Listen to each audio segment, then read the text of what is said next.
தமிழ்நாட்டிற்கு நல்லது செய்ய வேண்டும் என்று யாராவது ஒருத்தர் நினைத்தால் அவங்க வந்து முதல் பாஜகவின் கொள்கைகளை எதிர்ப்பார்கள்.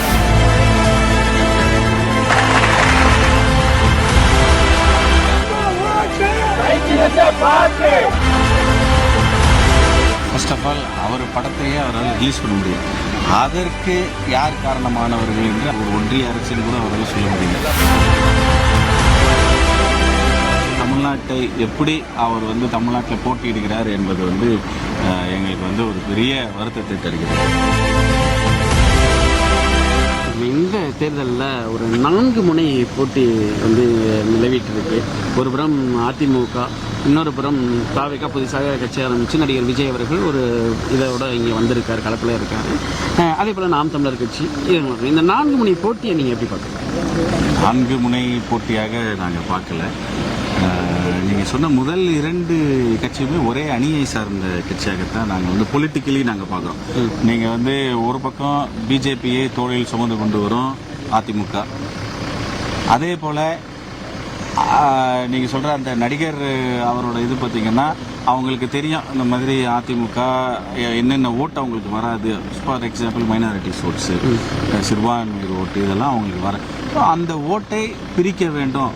அதனால் யாருமே தமிழகத்தில் ஒருத்தர் புதுதாக கட்சி ஆரம்பித்து தமிழ்நாட்டிற்கு நல்லது செய்ய வேண்டும் என்று யாராவது ஒருத்தர் நினைத்தால் அவங்க வந்து முதல் பாஜகவின் கொள்கைகளை எதிர்ப்பார்கள். பாஜக கொள்கை தமிழ்நாட்டிற்கு ஒத்து வராத கொள்கை. தமிழ்நாட்டில் இருக்கும் ஒரு அமைதி சூழ்நிலை, சகோதரத்துவம், இதற்கெல்லாம் எதிரான கொள்கை தான் இந்த பாஜக கொள்கை. அதை எதிர்க்காமல் திமுகவை மட்டும் எதிர்ப்பதில் வந்து அது வந்து மிக தெளிவாக தெரிகிறது. அது வந்து பாஜகவின் கருவியாகத்தான் இவர்கள் பொலிட்டிக்கலி அவங்க வந்து இங்கே செயல்படுகிறார்களே தவிர இங்கே வந்து தான் வந்து அடைந்து தமிழ்நாட்டிற்கு நல்லது செய்ய வேண்டும் என்றால் இந்த மாதிரி பாஜகவை வந்து எந்தவித கருத்துமே சொல்லாமல் இருக்க மாட்டாங்க, யாருமே இருக்க மாட்டாங்க. அதனால் ஸோ நாங்கள் வந்து நீங்கள் சொன்ன மாதிரி இது பல முனை போட்டிகளாக நாங்கள் பார்க்கவில்லை. இது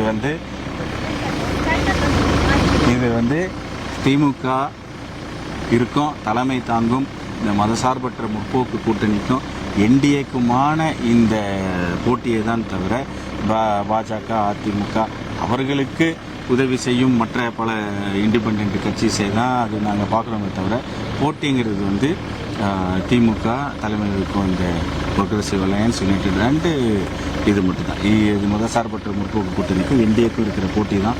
நிச்சயமாக பாஜகவை வீழ்த்துவோம். பாஜக அதிமுக தோளில் உட்கார்ந்திருந்தால் அதிமுகவையும் வீழ்த்தி இந்த இடத்தில் நிச்சயமாக வெற்றி பெறும். தமிழ்நாடு மீண்டும் முதல்வரின் ஆட்சி வரும். திராவிட மாடல் 2.0 தொடரும். அதே போல் இங்கேயும் கை சின்னம் வெல்லும் என்பதில் நாங்கள் உறுதியாக இருக்கிறோம். 2-3 தினங்களுக்கு முன்பு தாவேகா தலைவர் விஜய் அவர்கள் தூத்துக்குடி மாவட்டத்துக்கு வந்திருந்தாங்க. ஒரு மிகப்பெரிய ஒரு கூட்டத்தை வந்து கூட்டிட்டோம், நாங்கள் தான் இங்கே வந்து இது ஒன்று போகிறோம்னாரு. அப்போது அவர் பேசின்ற போது ஒரு வார்த்தை சொன்னார், நீங்கள் காங்கிரஸ் கட்சியினுடைய சட்டமன்ற உறுப்பினராக தொடர்ந்து இந்த பகுதியில் இருக்கீங்க, அப்பாவும் காங்கிரஸ் கட்சி தொடர்ந்து தூத்துக்குடி தென் மாவட்டங்களில் காங்கிரஸ் கட்சி மிக வலிமையான ஒரு கட்சியாக இருக்குது. அந்த சூழ்நிலை உண்மையான காங்கிரஸ்காரர்கள் தாவேகா பக்கம் இருக்கிறார்கள் அப்படின்னு தூத்துக்குடிக்கு வரும்போது அவர் சொல்லிட்டு போயிருக்கார். காங்கிரஸ்காரர்கள் தன்னோடு இருக்கிறார்கள் என்பது முதலாவது பகல் கனவு.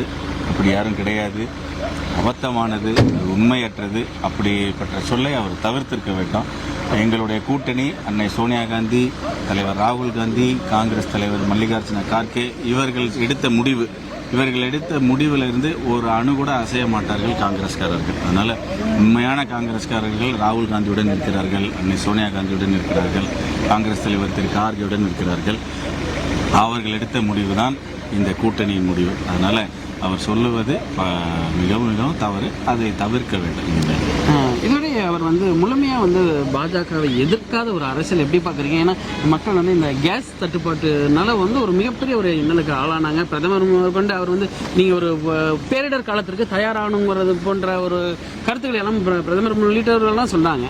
ஆனால் அப்படி இருந்தும் அவர் தாவேகா தலைவர் விஜய் அவர்கள் ஒரு பாஜகவிற்கு சார்ந்த ஒரு அணுகுமுறையில் இருக்காரு அப்படிங்கிறது இல்லாமல் குறிப்பாக தென் மாவட்டத்திற்கு வந்த பிறகு காங்கிரஸ் மீது ஒரு கருத்தை வைக்கிறார், காங்கிரஸ் மீது ஒரு கருத்தை முன்வைக்கிறாரு. அதை எப்படி இல்லை, அதுதான் நீங்கள் வந்து முதலாவது ஃபர்ஸ்ட் ஆஃப் ஆல் அவர் படத்தையே அவரால் ரிலீஸ் பண்ண முடியும். அதற்கு யார் காரணமானவர்கள் என்று அவரால் வாய் கூட எடுத்து சொல்ல முடியாது. யாரால ஒரு ஒன்றிய அரசுன்னு கூட அவரால் சொல்ல முடியல. எப்படி அவர் வந்து தமிழ்நாட்டின் நீதியை வாங்கி கொடுப்பாரு? நமக்கு வந்து நிதி ஒதுக்கீடில் வந்து ஓரவஞ்சனை வருகிறது, எத்தனையோ கல்வி நிதி வர்றதில்லை, ஜிஎஸ்டியில் சரியான பங்கீடு இல்லை. ஸோ இப்படிலாம் ஒன்றிய அரசு நம்மளை வஞ்சித்து கொண்டு வருகிற பொழுது இன்னும் அந்த மாதிரி இப்போ கேஸ் அப்படிங்கிற இந்த இதெல்லாம் பார்த்தீங்க, கேஸு அண்டு டீசல், பெட்ரோல், இந்த மாதிரி எரிபொருள்களில் வார் நடந்து கொண்டு இருக்கும் பொழுது அதை வந்து சமாளிக்க தெரியாமல் தவறான நீங்கள் வந்து கொள்கைகள் வெளியுறவு ஃபாரின் பாலிசிஸால் இன்றைக்கு இப்படி இருக்கிறது. இதுக்கு ஒரு பிளானிங் இல்லாமல் இருக்குது. ஸோ இதெல்லாம் சொல்ல முடியாத ஒருத்தர் தமிழ்நாட்டை எப்படி அவர் வந்து தமிழ்நாட்டில் போட்டியிடுகிறார் என்பது வந்து எங்களுக்கு வந்து ஒரு பெரிய வருத்தத்தை தருகிறது.